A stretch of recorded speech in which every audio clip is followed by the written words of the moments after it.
హైదరాబాద్ ఎయిర్పోర్ట్లో హైడ్రామా జరిగింది. Air bus సిబ్బందితో ప్రయాణికులు వాగ్వాదానికి దిగారు. హైదరాబాద్ నుంచి వియత్నాం వెళ్లవలసిన విమానం ఆలస్యమైంది. విమానం ఆలస్యానికి సంబంధించి ఎయిర్ బస్ సిబ్బందిని ప్రయాణికులు ప్రశ్నించారు. విమానం ఆలస్యంపై ఎటువంటి సమాచారం ఇవ్వలేదు అధికారులు. టెక్నికల్ సమస్యతో విమానం నిలిపివేశామంటూ చెప్పారు. అర్ధరాత్రి నుంచి సుమారుగా 200 మంది ప్రయాణికులు అక్కడే పడిగాపులు కాస్తూ ఉన్నారు.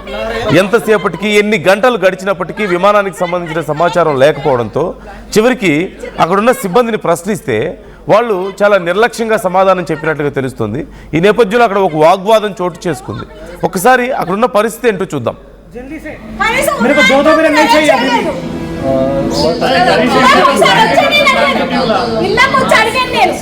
చిన్న పిల్లాడండి, ఆ బాబుకి ఫీవర్ వచ్చింది, పడుకోవడానికి కూడా లేదు, ఈ లైటింగ్ కి పడుకోవట్లేదు, మీరు కనీసం ఆ బాబుకి పడుకోవడానికి అరేంజ్ చేయండి, ఫ్లైట్ కోసం అడగట్లేదు నేనని చెప్పి వచ్చి అడిగాను. అప్పుడు లేదు. ఇప్పుడు నా హస్బెండ్ కి వణుకు వచ్చింది, ఫీవర్ వచ్చేసింది, కప్పడానికి లేదు, ఏమీ లేదు, ఏం చేయాలి? కనీసం హాట్ వాటర్ కూడా దొరకట్లేదు, ఇక్కడ కొనుక్కోవాల్సి వస్తుంది ప్రతిదీని. ఇప్పుడు నాకు నా హస్బెండ్ కి తీసుకురావాలి, నా పిల్లలందరూ కలిసి తీసుకొచ్చి ఇద్దరిద్దరే వస్తారు కప్పుల్స్, వాళ్ళు ఏం చేస్తారు? 2ంటికి వచ్చి అడిగితే 3 అన్నారు, 3ంటికి వచ్చి అడిగితే 3:30 అన్నారు, 3:30కి వచ్చి అడిగితే ఒకటేసారి 4కి వచ్చి అడిగితే 6 అన్నారు. ఇప్పుడు 6:30 అయ్యింది. అసలు తీసుకెళ్తారా తీసుకెళ్ళరా? చెప్పాలి కదా, మాకు అరేంజ్మెంట్ చేయాలి కదా. एटलीस्ट देख के सॉरी मैडम ऐसा एटलीस्ट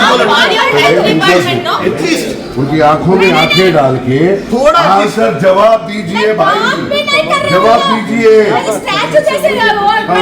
अगर उनकी पोजीशन में तेरा बाप होता, तेरा बेटा होता तो तू क्या करता? सर सेफ्टी के रीजन से मैं तो रुकूंगा। अरे आँख उठा के बात करना, आँख उठा के बात करना। यहाँ पे सेफ्टी रीजन क्या है? आपको जो कुछ चाहिए वो जिम्मेदार पड़ेगा ना। वो क्यों जिम्मेदार होगा? वो वहाँ पे काम करता है, वो यहाँ का जिम्मेदार है। अब क्या वो इंचार्ज है, वो इंचार्ज है, कोई तो उसको हेल्प करना पड़ेगा। సో అక్కడ పరిస్థితి మనం చూస్తున్నాం. వియత్నాం వెళ్ళవలసినటువంటి ఒక ఫ్లైట్ ఎన్ని గంటలు గడిచినప్పటికీ కూడా ఫ్లైట్ రావడం లేదు, ప్రయాణికులు వెళ్ళడానికి అవకాశం లేదు, సిబ్బంది సమాచారం ఇవ్వడం లేదు. గట్టిగా మాట్లాడితే ఒకసారి ఆ విజువల్ మీరు చూస్తున్నారు. ఆ మహిళ పాపం బాధపడుతోంది.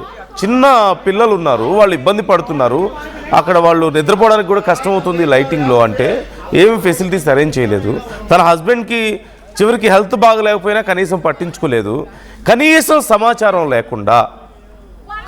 సమాచారం లేకుండా గంటల పాటు అక్కడే ఉంచారు. రాత్రంతా అక్కడ పడిగాపులు కాశారు ప్రయాణికులు. ఇప్పుడు కూడా ఆ వీడియోలో మీరు చూస్తున్నారు. వాళ్ళ ఆగ్రహంతో వాళ్ళందరూ అక్కడ ప్రశ్నిస్తుంటే కనీసం సమాధానం లేదు. They just maintaining silence. దాని అర్థం ఏంటి?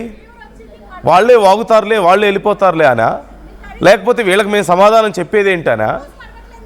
లేకపోతే తెలియాల్సిన సమాచారం వాళ్ళకి తెలుసు కానీ వీళ్ళకి చెప్పాల్సిన అవసరం లేదా? అంటే దెర్ ఈజ్ నో రెస్పాన్సిబిలిటీయా? ఈ సమస్య ఇక్కడే కాదు, చాలాసార్లు జరుగుతుంది. ఒక ఫ్లైట్ బుక్ చేసుకున్న తర్వాత ఫ్లైట్ని సడన్గా క్యాన్సిల్ చేసినా, లేదంటే కొన్ని గంటల పాటు డిలే అయినా కనీసం ప్రయాణికులకి సమాచారం రావడం లేదు చాలాసార్లు. ఇప్పుడు వాళ్ళందరూ అక్కడ ఉన్నారు, కొన్ని గంటలు వెయిట్ చేశారు. డిలే అవుతుంది తప్ప ఎందుకు డిలే అవుతుంది? సరే, ఇన్ని గంటల పాటు డిలే అయిందా? టెక్నికల్ సమస్య అని చెప్తున్నారు.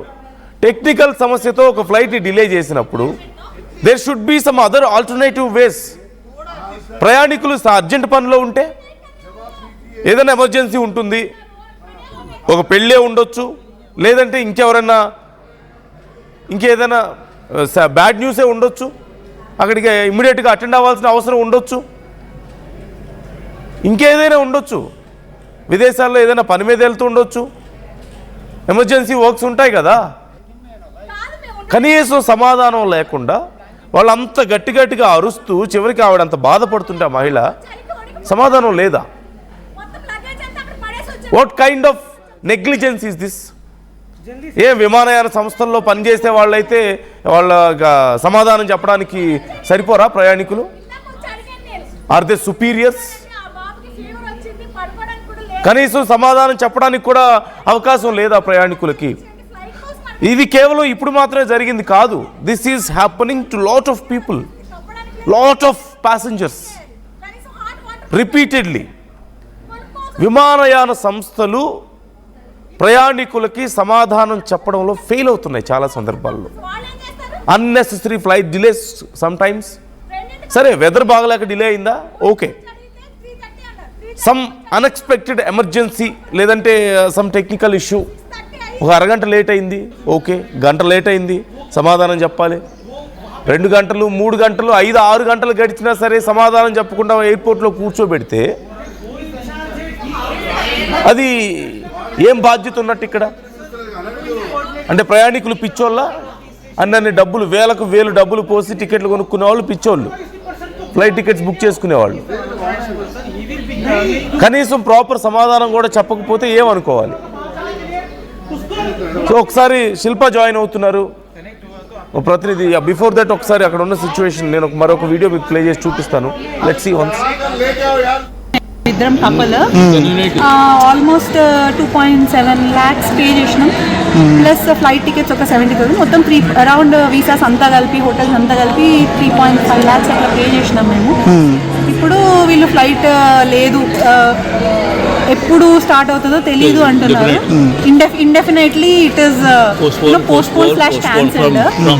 And what they are saying is 8:15 ఇట్లా లైక్ నైట్ నుంచి 1 hour పోస్ట్పోన్ చేస్తూ ఆల్మోస్ట్ 8 hours పోస్ట్పోన్ చేసినారు. ఎట్ దిస్ పాయింట్ ఇప్పుడు what is your plan B అంటే 2 days తర్వాత ఉన్న ఫ్లైట్కి పంపిస్తాము, అకామిడేషన్ ఇస్తామంటున్నారు. వాళ్ళే అకామిడేషన్ ఇస్తామంటున్నారు, మళ్ళీ వాళ్ళే ఏ హోటల్లో ఇన్ని నెంబర్ ఆఫ్ రూమ్స్ ఖాళీగా లేవు అంటున్నారు. సో అది కూడా వాళ్ళు సరిగ్గా చెప్పడం లేదు. ఇంత పే చేసుకొని మనం లగేజ్ వాళ్ళ దగ్గరే ఉంది, they are holding the luggage. అంతే, వాళ్ళు ఏం చేస్తారో తెలియదు, ఏం చేస్తారు. 3.5 లక్షలు పెట్టి ఒక కపుల్ ట్రిప్ బుక్ చేసుకున్నారు. గంటలు సమయం గడిచిపోతుంది, కానీ వాళ్ళకి సమాధానం చెప్పడం లేదు. సరే, ఆల్టర్నేటివ్ వేస్ ఏమన్నా ఉన్నాయా? ఆల్టర్నేటివ్ ఏదైనా వేరే ఏర్పాటు చేస్తున్నారంటే అది లేదు. మేమే అకామిడేషన్ ఇస్తామని చెప్పారు, కనీసం ఆ ఫెసిలిటీస్ కూడా లేవు. సుమారుగా రాత్రంతా అక్కడ వెయిట్ చేశారు ప్రయాణికులు, 40 మంది ప్రయాణికులకు పైగా అక్కడ వెయిట్ చేస్తే కనీసం సమాధానానికి కూడా నోచుకోలేదు వాళ్ళు. అక్కడ ఉన్న సిబ్బంది సమాధానం కూడా చెప్పడం లేదు, అడిగితే కూడా చెప్పడం లేదు.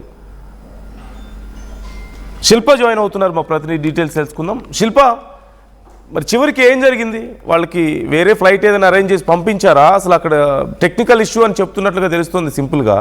ఏం జరిగింది అసలు అక్కడ? రైట్, శంషాబాద్ విమానాశ్రయంలో ఒకవైపు ప్రయాణికుల ఆందోళన కొనసాగుతుంది. నిన్న రాత్రి 11:55 బయలుదేరాల్సినటువంటి విమానం ఏదైతే VN984 ఈ విమానం అనేది సాంకేతిక వల్ల ఒకవైపు ఎయిర్పోర్ట్ లోనే ఉన్న దీంతో ప్రయాణికులు అప్పటికే ఎయిర్పోర్ట్ కి రీచ్ అయ్యారు. వాళ్ళకు ముందస్తుగా ఇన్ఫర్మేషన్ ఇవ్వాలి, ఒకవేళ డిలే అయినా కూడా వాళ్ళకి ముందస్తు ఇన్ఫర్మేషన్ ఇవ్వాలి, కానీ ఎలాంటి ఇన్ఫర్మేషన్ ఇవ్వలేదు. అందరూ ఎయిర్పోర్ట్ చేరుకున్నారు. ఎయిర్పోర్ట్ చేరుకున్నాక రాత్రి అంతా కూడా వాళ్ళు పడిగాపులు కాస్తున్నారు. ఒకవైపు చలి, ఇంకోవైపు చిన్నపిల్లలు పెద్ద ఎత్తున ఇబ్బంది పడ్డారు. వాళ్ళకి ఆల్టర్నేటివ్ గా వేరే దాన్నైనా చూడాలి, లేకుంటే వాళ్ళకి అకామిడేషన్ పూర్తి స్థాయిలో వాళ్ళ బాధ్యత మొత్తం కూడా ఎయిర్పోర్ట్ అధికారులు. కానీ ఇక్కడ ఒకవైపు అక్కడ ఉన్నటువంటి ఎయిర్పోర్ట్ అధికారులు ప్రయాణికులతో చాలా దురుసుగా వ్యవహరించినట్టు తెలుస్తుంది. ప్రతి ఒక్కరు కూడా ఆగ్రహం వ్యక్తం చేస్తున్నారు. ఒకవైపు చలితో పెద్ద ఎత్తున ఇబ్బంది పడ్డారు, ఇంకోవైపు ఏదైనా డిలే ఉన్నా కూడా ముందస్తుగా అటు మెయిల్ ద్వారా ఇటు ప్రయాణికులకు ఎప్పటికప్పుడు ఇన్ఫర్మేషన్ ఇవ్వదు, కానీ అలాంటిది ఏదో చేయలేదు. అక్కడికి వచ్చాక టెక్నికల్ ఇష్యూ వల్ల ఒకవైపు క్యాన్సిల్ అయిందని చెప్పారు, కానీ క్యాన్సిల్ అయ్యాక ఆల్టర్నేటివ్ వే అనేది చూపెట్టాలి. ఎవరైతే టికెట్ బుక్ చేసుకున్నారో వాళ్ళకి చూపెట్టాలి, కానీ ఇవేవి చూపెట్టకుండా వాళ్ళు చాలా నిర్లక్ష్యంగా వ్యవహరించినట్లు ఇప్పటికే చెప్పారు. దీంతో ఒకవైపు ప్రయాణికులు పెద్ద ఎత్తున ఆగ్రహం వ్యక్తం చేస్తారు. ఈ మధ్య కాలంలో తరచుగా ఇలాంటి వివాదాలు ఇటు ఎయిర్పోర్ట్ దగ్గర ఒకవైపు ఫ్లైట్స్ క్యాన్సిల్ అయినప్పటికీ వాళ్ళకి ఆల్టర్నేట్ వేసి ఎవరు కూడా చూపించలేకపోవడంతో పెద్ద ఎత్తున ఇటు ప్రయాణికులు ఇబ్బంది పడుతున్నారు. వాళ్ళు రాత్రి అంతా దాదాపు 12 గంటలకు బయలుదేరాల్సినటువంటి ఫ్లైట్ క్యాన్సిల్ అయిన అనంతరం వాళ్ళు రాత్రి మొత్తం అక్కడే ఎలాంటి అకామిడేషన్ ఇవ్వలేదు. దట్టు వాళ్ళు పెద్ద ఎత్తున ఇబ్బంది పడ్డారు. ఖచ్చితంగా ఇప్పటికైనా దీనిపైన ఎయిర్పోర్ట్ అధికారులు స్పందించాలంటూ కూడా పెద్ద ఎత్తున ఆగ్రహం వ్యక్తం చేస్తున్నారు. ఇప్పటికీ వాళ్ళకు వేరే ఒకవైపు అకామిడేషన్ కావచ్చు, ఇంకోవైపు ఆల్టర్నేటివ్ గా వేరే ఫ్లైట్ కూడా ఏది కూడా ప్రస్తుతం అరేంజ్ చేయలేదని ప్రస్తుతం సమాచారం అందుకు దీంతో ఆగ్రహం వ్యక్తం చేస్తున్నారు. ప్రధానంగా ఒకవైపు చలితో అటు చిన్న పిల్లలు పెద్ద ఎత్తున ఇబ్బంది పడ్డారు, ఇంకోవైపు మహిళలు కావచ్చు. ప్రతి ఒక్క దాదాపు 50 మంది వరకు ప్రయాణికులు ఉన్నారు. 50 మంది వరకు ప్రయాణికులు అక్కడే ఏదైతే ఎయిర్పోర్ట్ లోపలే చాలా వరకు పడిగాపులు కాస్తూ అర్ధరాత్రి అక్కడే ఉన్నామంటూ కూడా పెద్ద ఎత్తున ఆగ్రహం వ్యక్తం చేస్తున్నారు. Right, thank you Shilpa, thanks for the details. రాత్రంతా పడిగాపులు కాసినా కనీసం సమాధానానికి నోచుకోరా అంటే లక్షలకు లక్షలు ఖర్చు పెట్టి వాళ్ళు బుక్ చేసుకునే ట్రిప్స్ టికెట్స్ విలువ లేదా, వాళ్ళు ఎమర్జెన్సీలో ఒకవేళ వెళ్ళాల్సి వస్తే దానికి విలువ లేదా, ఇవన్నీ పక్కన పెడితే it's their right to get a proper response. ఎందుకు డిలే అయితే ఎందుకు డిలే అయింది, ఎంతసేపు డిలే అవుతుంది, ఖచ్చితంగా తెలుసుకోగలిగే రైట్ ప్రతి ఒక్కరికి ఉంది అక్కడ. What are you guys for? ఇక ఎందుకు మీరంతా అక్కడ వాళ్ళకి కనీసం సమాధానం చెప్పలేనప్పుడు? లేదు 3-4 గంటల సమయం పడుతుంది, 6 గంటల సమయం పడుతుంది. Try to arrange something alternative, ఇంకేదన్నా వేరే ఫ్లైట్ అరేంజ్ చేయండి, లేదా ఇంకేదన్నా సర్వీస్ అరేంజ్ చేయండి వాళ్ళకి. ఇవన్నీ కాదు, ఇవేమీ పాసిబుల్ అవ్వలేదు, go and talk to them, arrange their accommodation. వాళ్ళ నీడ్స్ ఏంటి కనుక్కోండి. బాగా ఎమర్జెన్సీలో ఉన్న వాళ్ళని వేరే ఫ్లైట్స్లో పంపించండి అవకాశం ఉంటే. ఎమర్జెన్సీ లేని వాళ్ళకి అకామిడేషన్ ఇవ్వండి, ఫుడ్ మీరే ఇవ్వండి, అకామిడేషన్ అక్కడ అంతా ఇవ్వండి. దట్ ఈస్ ద రెస్పాన్సిబిలిటీ కదా, అప్పుడే కదా గౌరవం ఉండేది. సో ఇలాంటివి చాలా రిపీటెడ్గా జరుగుతున్నాయి. విమానయాన సంస్థలు ప్రయాణికులకి జవాబుదారీతనంగా లేరు. They are not answerable, they are not answering. there is negligence, clear negligence. So ఈ విషయంలో కొంచెం కఠినంగా వ్యవహరించాల్సిన అవసరం ఉంది. కేంద్ర విమానయాన సంస్థలు, కేంద్ర మంత్రి ఈ విషయంలో కొంచెం జాగ్రత్తలు తీసుకోవాలి. ఇలాంటి విషయాల్లో కొంచెం గైడ్ లైన్స్ పాస్ చేయాలి. కేంద్ర విమానయాన శాఖ నుంచి కొంత గైడ్ లైన్స్ పాస్ చేయాలి ఇలాంటి విషయాల్లో. సో వాట్స్ యువర్ ఒపీనియన్ ఈ విషయంలో? కామెంట్ చేయండి. మీరేమనుకుంటున్నారు? సమాధానాలు చెప్పకుండా గంటలు రోజులు వెయిట్ చేయించవచ్చా ఫ్లైట్ టికెట్స్ బుక్ చేసుకున్న వాళ్ళని? ఫ్లైట్ యాజమాన్యాలకైనా సంబంధం లేదా ప్రయాణికులు ఇబ్బందులు పడితే? Try to comment your opinions. మరొకసారి అక్కడ ఉన్న సిచ్యువేషన్ నేను మీకు చూపిస్తాను.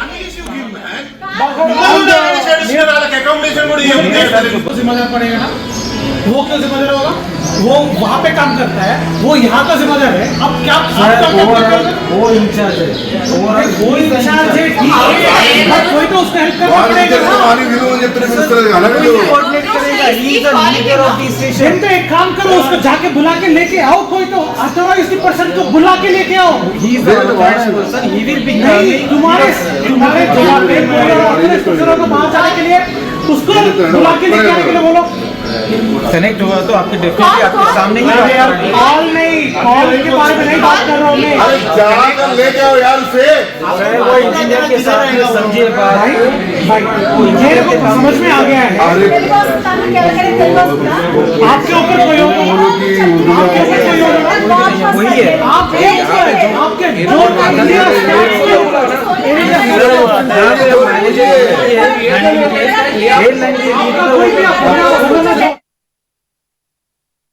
ఇల్లైనా ఫ్యాక్టరీ అయినా క్లినిక్ అయినా రూఫ్ ఉంటే safe. Truzon solar system install చేయండి. బిల్తో పాటు పీపీ తగ్గించండి. నువ్వు సూపర్ స్టార్ అయ్యా. Truzon solar power, super power. Local to global news at your fingertips. మీ చేతిలో ఒక ఆయుధం. Download Raw TV app. Media legend Ravi Prakash is back.